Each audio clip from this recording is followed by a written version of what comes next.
Theatre in London says that the comedian Paul Curry won't be allowed to perform there again after Jewish audience members said they felt unsafe and threatened during one of his gigs. The Soho Theatre said Mr. Curry had aggressively demanded that Jewish attendees leave his show after he displayed a Palestinian flag. The venues apologised. Mr. Curry has been contacted for comment. An investigation has been opened into an Islamic charity after the BBC uncovered footage of "Death to Israel" being chanted during an event in West London. The Charity Commission said it was examining serious concerns over the misuse of charity premises at the Al Tawhid Charitable Trust. The group's trustees say the event had been organised by a third party. There's been a large rise in violent attacks against UK shop workers, with an average of 1,300 incidents, including physical assaults and threats with weapons, recorded every day last year.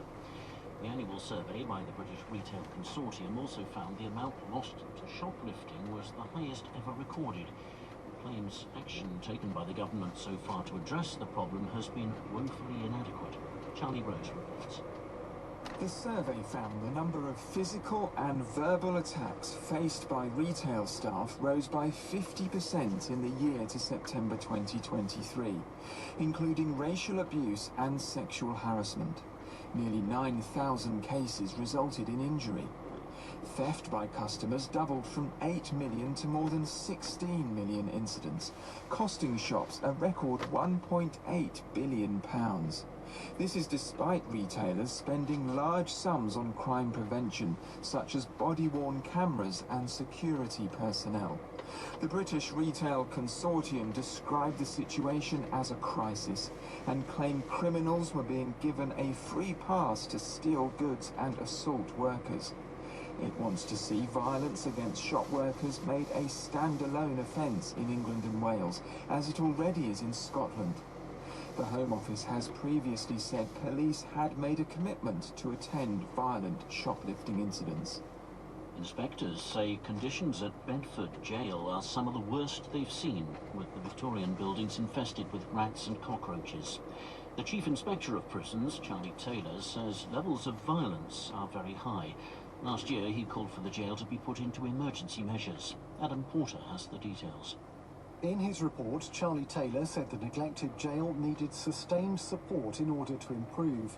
He said the smell of mould in one cell was overpowering, with the walls damp to the touch. He described the underground segregation unit, where acutely mentally unwell men were held, as a disgrace. Assaults against staff were the highest of any male prison in England, and levels of violence and self-harm were also high. Around a third of prisoners were homeless when they were released, which Mr. Taylor said made it difficult to break the cycle of crime and imprisonment. The prison service said the findings were unacceptable and urgent action was being taken, including deploying extra officers to reduce violence, refurbishments to improve living conditions, and ensuring inmates have greater access to education. Mr. Taylor was one of the panellists at the Today programme Justice Debate last night. Addressing the problem of jail overcrowding, he said the prison system was on the edge and the number of people projected to enter jails over the next couple of years was more than the number of places available. Sir Max Hill stood down last year as the Director of Public Prosecutions for England and Wales. He told the debate he would like to see temporary Nightingale courts used during the COVID pandemic reopened to deal with the large backlog of criminal cases. A Nightingale court, a repurposed hotel, can actually allow judges to list in volume cases that don't have a custody profile. May I add, that includes some sexual offences, that includes some domestic abuse cases, still very important to the victim, but where it's not going to be met with custody on conviction. Those are the cases that should be prioritised. An academic who led an overhaul of how police forces investigate rape has been appointed as an independent advisor to the government's rape review. Catherine Hull, who's a professor at City University of London, said that she wanted to meet victims' needs head-on. Her predecessor, Emily Hunt, quit the role last year, saying there was a lack of will to change in the criminal justice system. In the past few minutes, official figures have been published showing that inflation remained stable last month. The Office for National Statistics says the rate of inflation, as measured by the Consumer Prices Index in January, was at 4%, which is exactly the same as it laws in December. The US House of Representatives has voted to impeach President Biden's Homeland Security Secretary, Alejandro Mayorkas.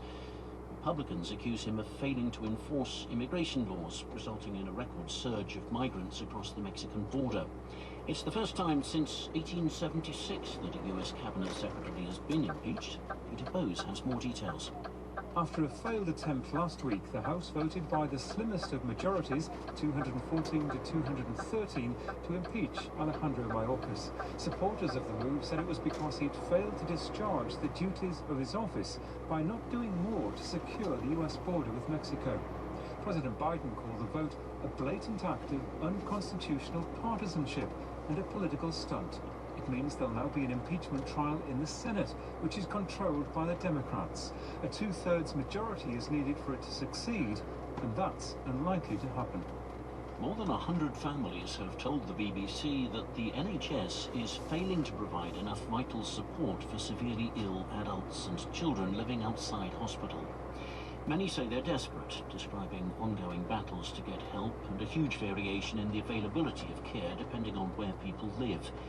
NHS England says funding decisions are made on a case-by-case basis. The families have been speaking to our social affairs editor, Alison Holt. Most of the families got in touch with the BBC after we told the story of a single mother who on one occasion had to stay awake for 60 hours, caring for her disabled son after his home care repeatedly broke down. He was funded by the NHS Continuing Healthcare or CHC scheme for adults. There's similar funding for severely disabled children.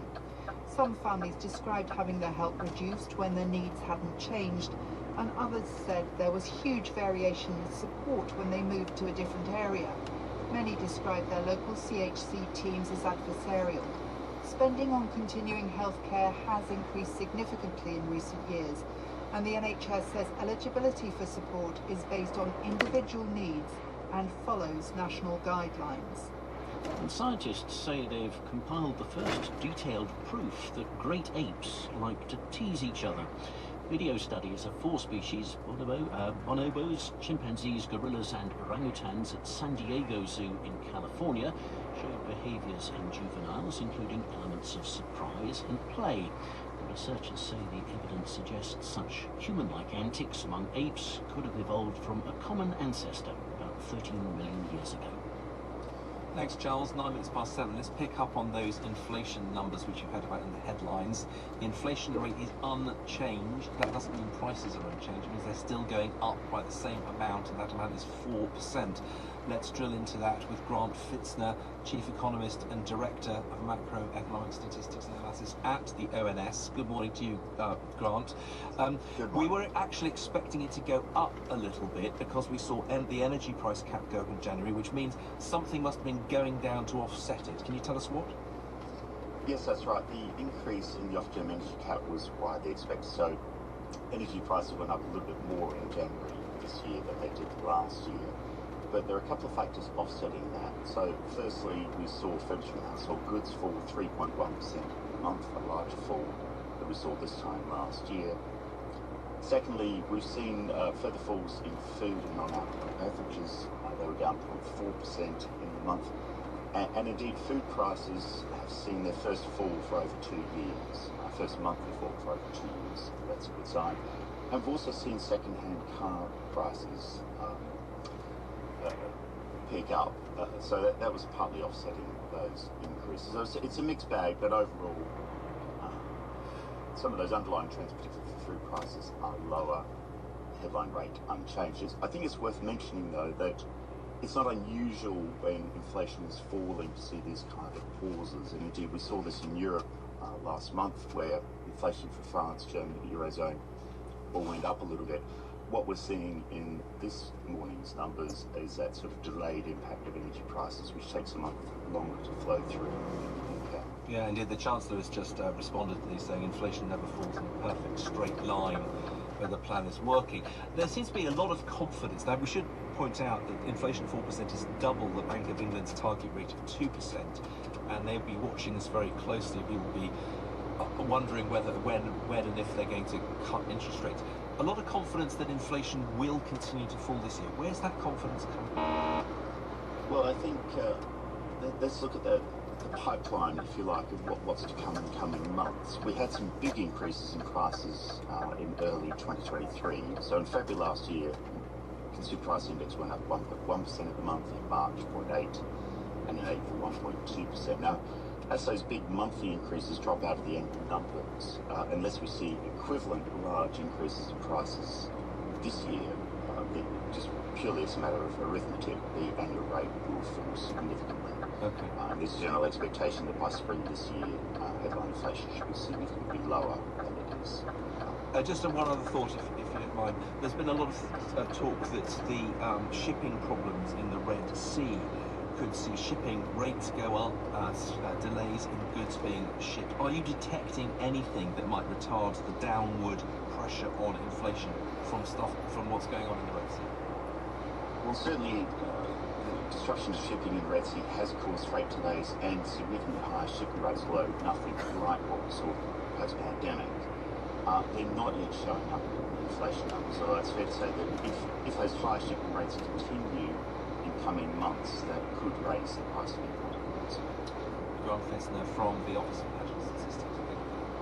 Time now, 13 minutes past 7. The suspension of Azhar Ali, the Labour candidate in the Rochdale by-election, was meant to draw a line under Labour's re-emerging troubles with anti-Semitism and more widely with Israel-Gaza policy, but it did not. Graham Jones, another candidate for a general election seat and a former MP, is now in trouble and also suspended. He was at the same meeting that Mr. Ali attended when he said what he said, and Mr. Jones appears not to have challenged it and to have suggested himself that Britons who fought for Israel ought to be arrested. Mike Katz is the national chair of the Jewish Labour Movement. I asked him what he thinks the party should do about Mr. Jones.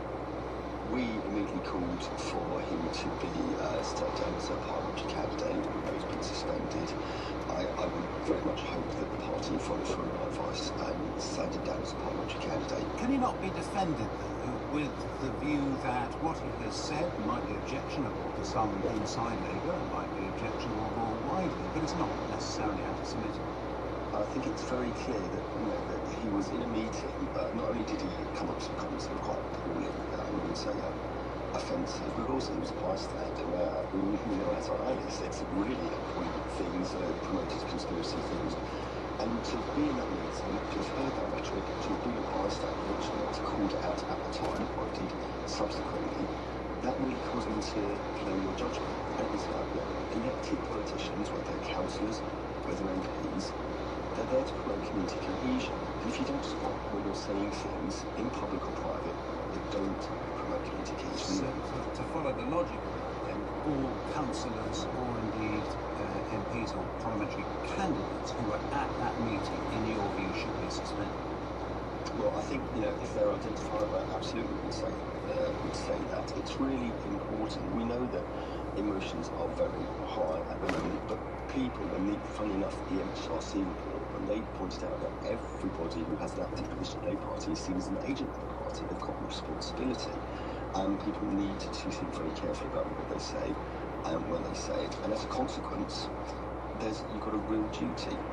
Our problem with the situation in Rochdale ultimately is that we're against highly likely to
candidate at Rochdale by-election on the BBC News website.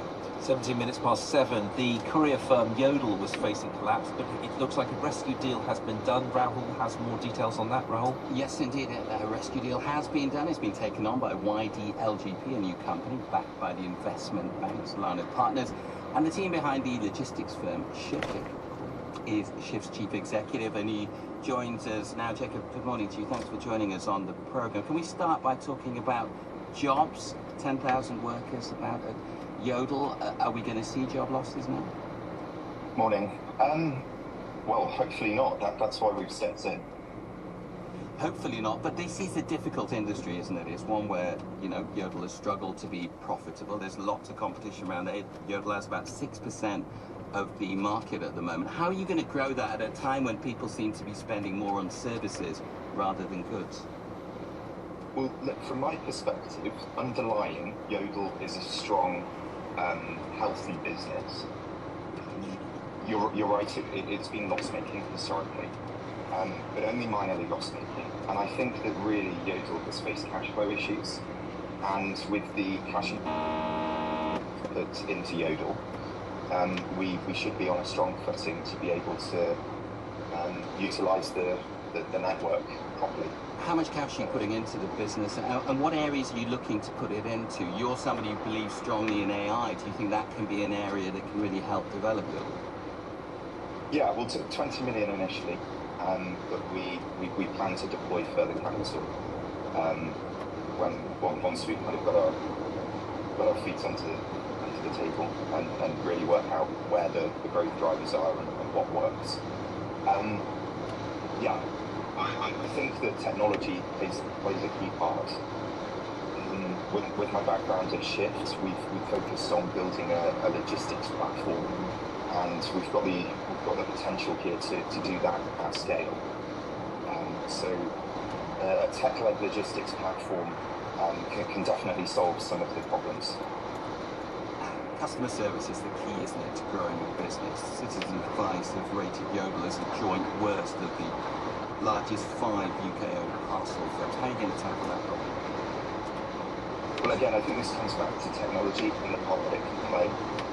Being able to have customers be able to get their problems solved quicker, and the ability to monitor and make sure these things don't happen in the first place are all possible when you apply a tech layer over the top of. Not always, briefly if you don't mind. Sometimes technology can add to problems, can't it? Chat boxes, etc. Yeah, well, I think it's about the healthy mix. It definitely makes it more stable if done right. You're in a position where you can get a faster response. It's not it's not being constrained by budgets. Okay. Well, Jacob, good luck. Let's see what happens with the business. Jacob Corlett, the CEO of the logistics firm. Yeah. Well, thank you. 7:20 is the time. More than 100 women who had their eggs frozen at a prestigious NHS fertility clinic have been told that they may no longer be viable because of a fault with the freezing process. That's Dr. Sarah Norcross, who's Director of Progress Education Trust, which is a charity that provides information to people affected by infertility. And Ms. Norcross, good morning to you. Good morning, Justin. And this will be simply devastating. It will be a devastating blow to those women. To think that you've done something proactively to preserve your fertility, to give you the opportunity, well, the chance to have a family at a later date, and then to find actually that might now be, amount to nothing, will be extremely distressing. And that there appears to have been a really significant delay between the organisation realising that there was a problem and telling people about it. Yes, it seems, from what I've read, that the hospital were aware of this in March last year. And this is Guy's and St Thomas's NHS Trust in London. Yes, that's correct. And so it does seem that is a very long delay for people to understand why they haven't been told sooner. Because if you're a woman who's frozen your eggs for non-medical reasons, and you could have gone back sooner to freeze your eggs again or gone to another another clinic if you'd lost confidence there. Yeah, well, to exactly. freeze your eggs. And one of those women, one of the affected women, has talked to the Times and said the thought that they've been sitting on this information for nearly a year is horrifying.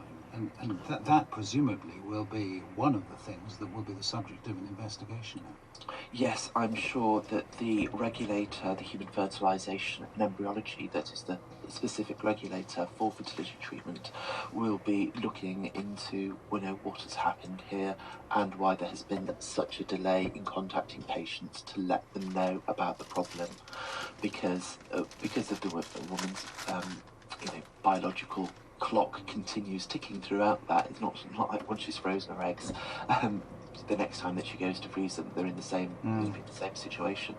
But really, it's the people that have frozen their eggs because they were going to have perhaps cancer treatment or another medical treatment which would compromise their fertility, and for them, it's going to be a really devastating blow, because those women won't have the opportunity to even freeze lower quality eggs. That could be their chance. And it's going to cause worries, isn't it, much more widely than just with this hospital, because the practice of doing this, of having eggs frozen, it's hugely increased, hasn't it, recently?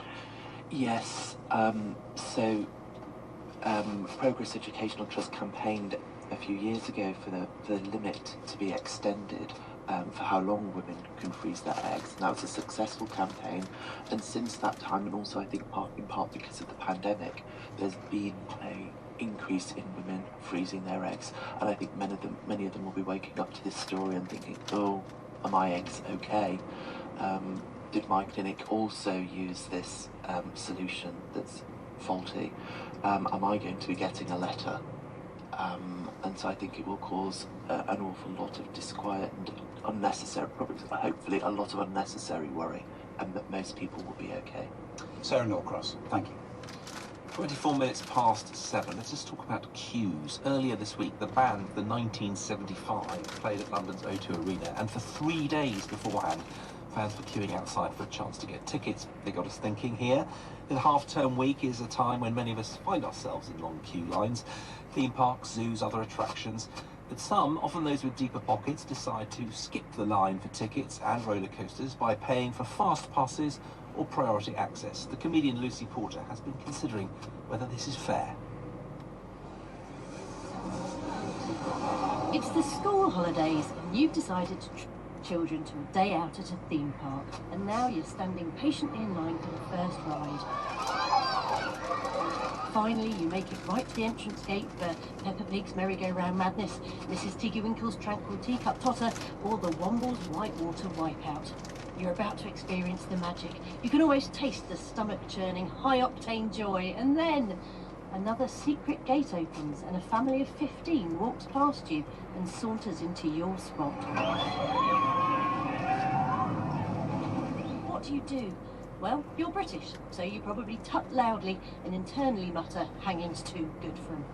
Because they have violated the most common public expression of our nation's innate sense of fair play, the orderly queue. Second week of the Wimbledon fortnight draws still more crowds as the battles reach a new pitch of intensity. However, these happy queuers didn't mind so long as they eventually got beyond the barrier. But things are changing. These modern queue jumpers aren't being willfully rude. They've probably just paid for a VIP experience or mega speedy fast pass. In the US, at places like airports, ski resorts and Disney World, there is an emerging trend of services that allow the wealthy to pay to go first.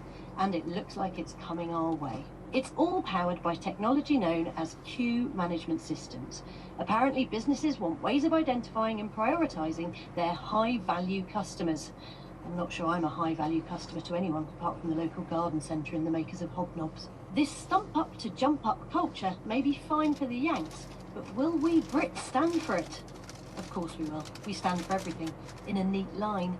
But we also love to moan, and moan we shall. We don't mind someone cutting in front if they're in genuine need, but generally we feel that if you can wait, you should, no matter how rich you are. When the late Queen passed away, we honoured her with the most fitting tribute that we could collectively muster, an absolute leviathan of a queue. Thousands continue to queue for hours to file past the Queen's coffin. The line is currently more than 4.5 miles long. More iconic than a 21-gun salute, and more lethal in career terms to those who chose to bypass it. Even our monarchs wait in line to the throne, and those that try to jump that queue have unflattering Shakespeare plays written about them and spend 500 years underneath the tarmac of an East Midlands pay-and display. I do wonder, though, whether my attitude is as out of date as the Plantagenets. Perhaps we should be working towards harnessing this new technology to create an entirely queueless world for all of us. But would this be a utopia of instant gratification? No. With the average roller coaster lasting less than 2 minutes, the absence of queues would mean that a trip to Alton Towers was hardly a day out. Venture onto 6 different rides, and without the hours of anticipation, you've barely got enough entertainment to fill an episode of The Archers. Plus, while your children are in the queue, they're not spending money in the gift shop or refreshment kiosks. Queuing isn't a waste of time, it's a palate-cleansing sorbet between the dizzying trials of modern life. Practically an exercise in mindfulness. In fact, the wealthy should be paying a premium to experience more of it. I'm pretty sure Gwyneth Paltrow would approve. Maybe I'll see her waiting in line for Shaun the Sheep's Shearing Shed Showdown. Lucy Porter there on queues. 27 minutes past 7. To the sport with Sarah Orchard, who's here in the studio. Morning, Sarah. Good morning. Well, Manchester City, they resumed their Champions League title defence with a comfortable 3-1 victory at FC Copenhagen in the first leg of their last 16 tie last night. Elsewhere, Leicester beat Sheffield Wednesday 2-0 to go 12 points clear at the top of the championship. And England women's head coach Sarina Wiegman has named Euro 2022 winning captain Leah Williamson in the England squad for the first time since April for friendlies against Austria and Italy. Now, Man City's fans will be paying close attention to the result of Everton's appeal against their 10-point deduction for breaching Premier League financial rules, with a verdict thought to be imminent after a hearing was held earlier this month. City, of course, continue to contest more than 100 financial charges of their own. Our sports editor, Dan Rowan, joins me this morning. Good morning, Dan. Morning, Sarah. Just give us a little bit of background and remind us about this appeal by Everton.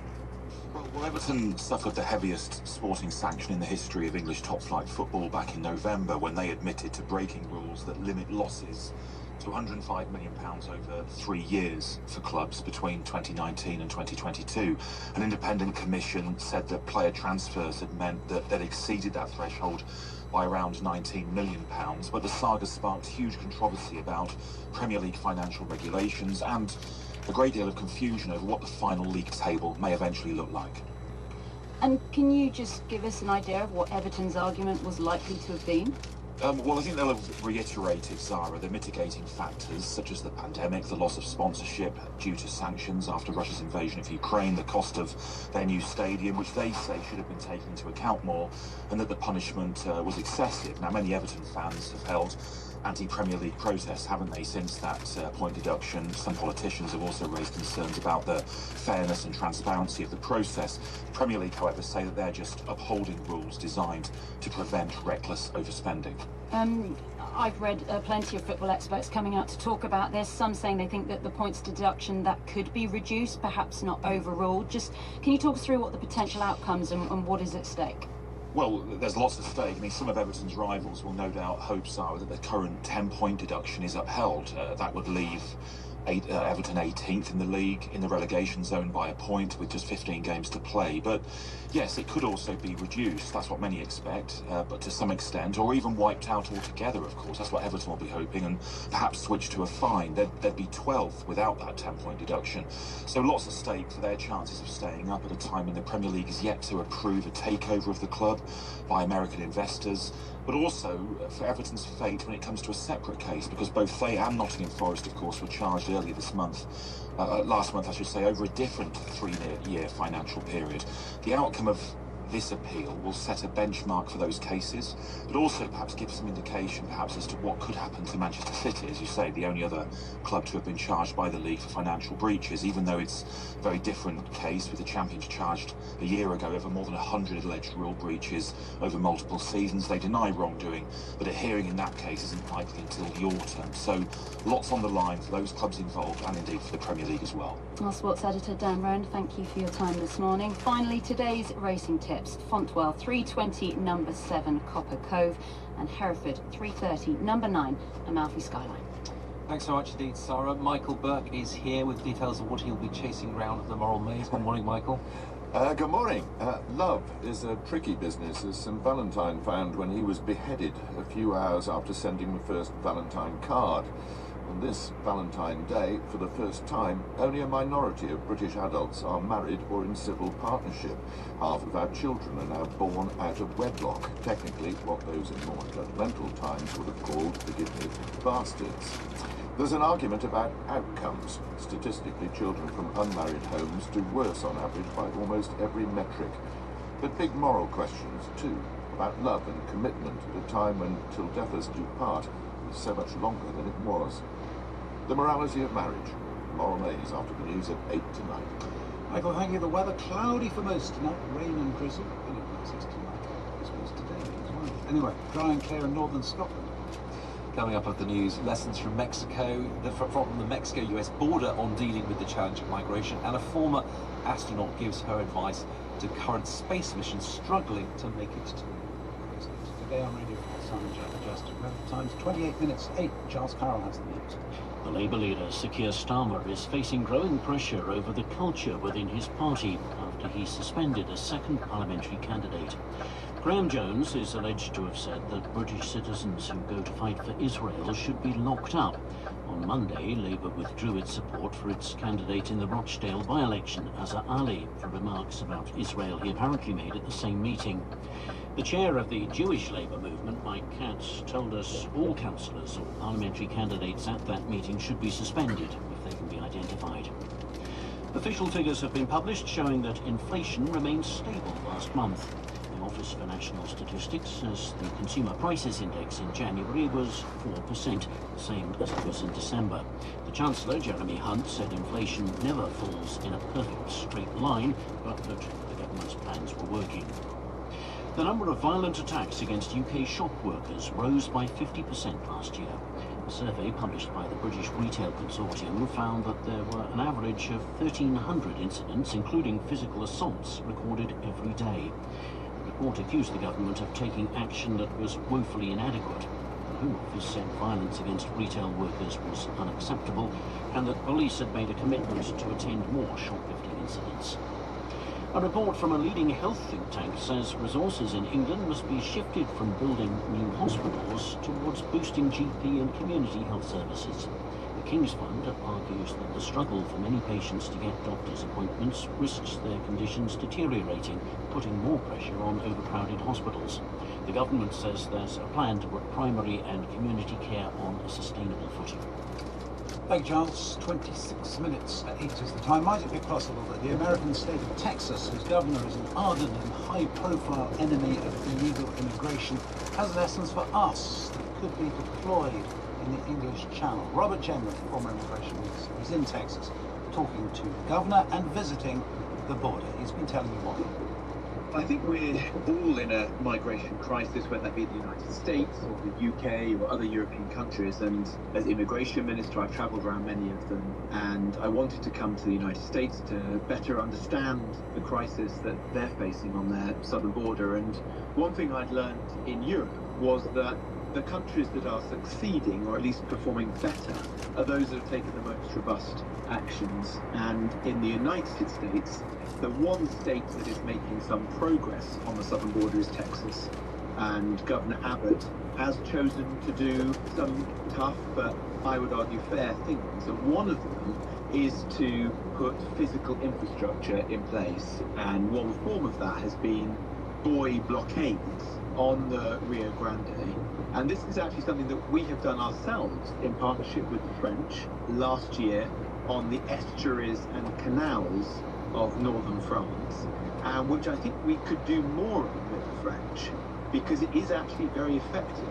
It does prevent migrants in boats, in our case, or in the case of the Rio Grande, or swimming or wading across the Rio Grande, from making the passage it does so in a safe manner, which I think is a humane way of preventing, deterring people from making the crossing. And I would like us to work now even closer with the French and deploy them on more rivers and estuaries and canals in France. And in particular, I think there is a role for them on the key beaches from which some of the boats are departing from northern France. So you could deploy them rather like Rio Grande in shallow waters, and it would make it impossible for those boats to take off and break the business model of the people smugglers, which is at the end of the day what we're trying to do in every case for our own security and to protect the migrants themselves. You say it's humane. They have been associated, these boys, haven't they, in Texas with the deaths of at least 2 people. I haven't seen that in my visit here. It's certainly not been our experience in northern France. In our French experience, they have proven to be successful in that they have prevented boats which are completely unseaworthy and would put those individuals in great danger from getting into the open seas. And that's why I think it would be very helpful if we could work with the French to deploy more of them at scale, and in particular to move from doing them on some of the canals where we've had a phenomenon known as taxi boats to the actual beaches. And there I think it could have a really, really impactful difference in stopping the boats from coming in the first place. What about the wider picture in Texas? Because Governor Abbott has made this issue salient not only in Texas but right around the United States, and he sees it as a political winner, and to an extent it certainly is. Do you see a kind of wider lesson in what the governor of Texas has been doing and saying about illegal immigration? I do. I mean, I think in the United States, as in the UK and indeed across Europe, immigration is incredibly salient. The public really care about it and are deeply concerned. They want their governments to be taking very robust